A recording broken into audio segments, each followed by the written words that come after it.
Good morning students.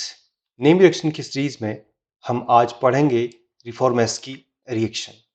आइए देखते हैं रिफॉर्मेस्की रिएक्शन जिसका प्रोनाउंसिएशन अगर हम करें इसको रिफॉर्मेस्की रिएक्शन के नाम से जानते हैं।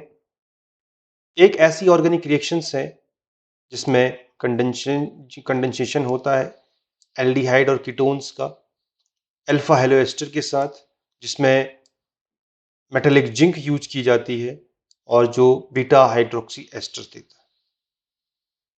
Reformsky reaction is an organic reaction which condenses aldehydes or ketones with alpha haloesters using metallic zinc to form beta hydroxy esters. This is ketone.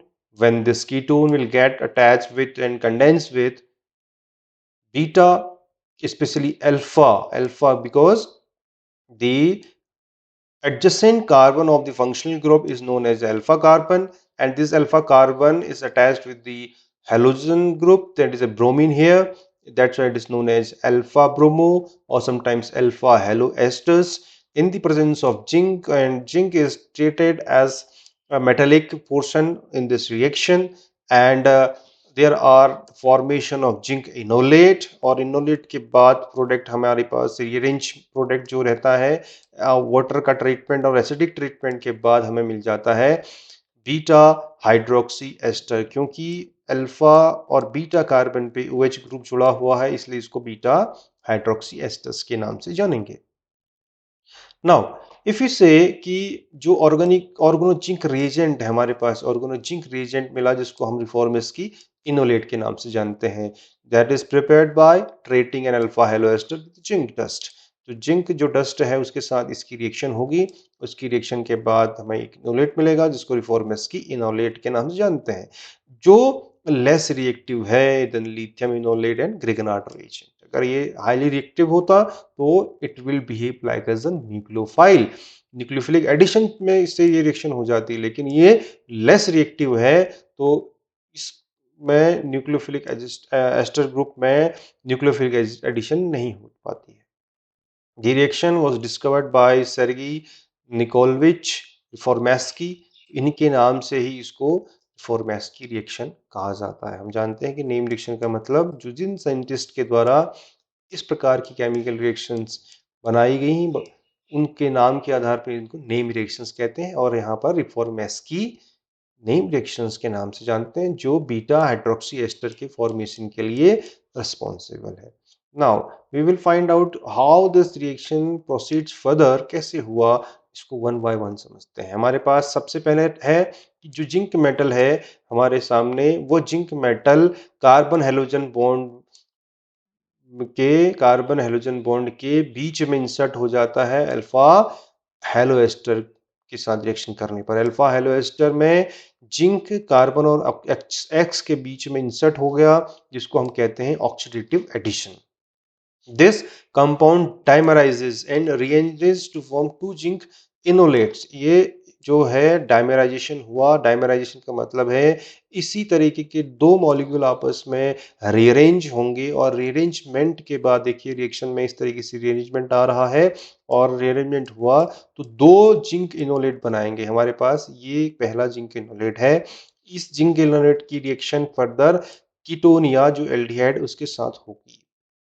The oxygen, जो ऑक्सीजन कीटोन और एल्डिहाइड का है, वो जिंक के साथ एक 6 membered chair like transition state में convert होगा, और जिंक के साथ ऑक्सीजन एक कोऑर्डिनेशन करेगा, कोऑर्डिनेशन बॉन्ड बनाएगा जिंक और ऑक्सीजन, और जिंक के ऑक्सीजन के एक बॉन्ड के साथ ये एक चेयर फॉर्म का ट्रांजिशन स्टेट हमें मिलता है। इस चेयर फॉर्म का ट्रांजिशन जो स्टेट है वो रीअरेंज होके, तो रीअरेंज होके इस तरीके से कन्वर्ट हो जाता है कि जो जिंक है वो यहाँ से स्विच होके फाइनली एल्डिहाइडिक ग्रुप में जुड़ जाता है, और एल्डिहाइडिक ऑक्सीजन और एल्डिहाइडिक कीटोन अगर होगा तो उसमें वो जुड़ जाएगा, और जिससे कि कार्बन कार्बन का जो बॉन्ड है वो फॉर्मेशन हो जाता है। Means this carbon carbon bond formation took place now.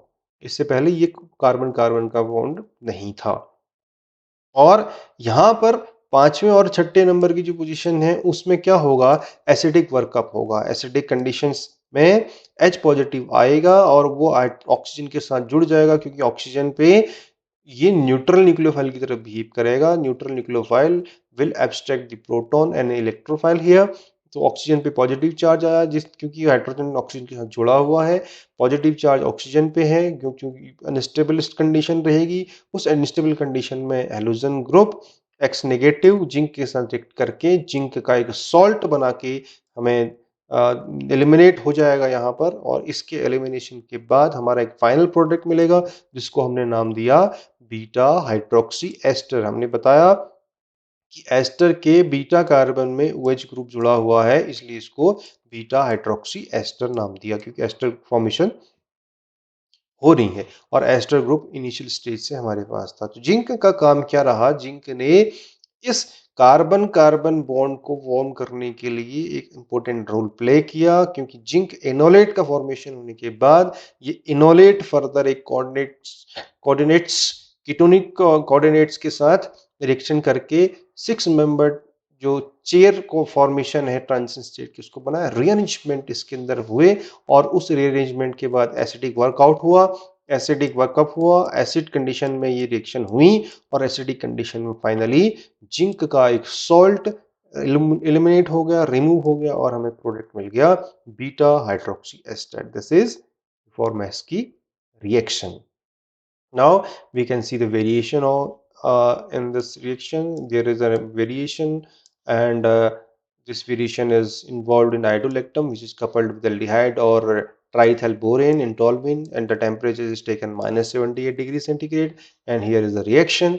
We can see that how the reaction take place. Aldehyde and triethylborane will get this coupling reaction, and water molecule will eliminate out, the product is get reacted together and form a new kind of reaction. Though there is some variation, and this variation is in Reformesky reaction. तो ये reaction हमारी रिफॉर्मेस की है, जिसमें beta hydroxy ester का formation होता है। This is the end of the lecture.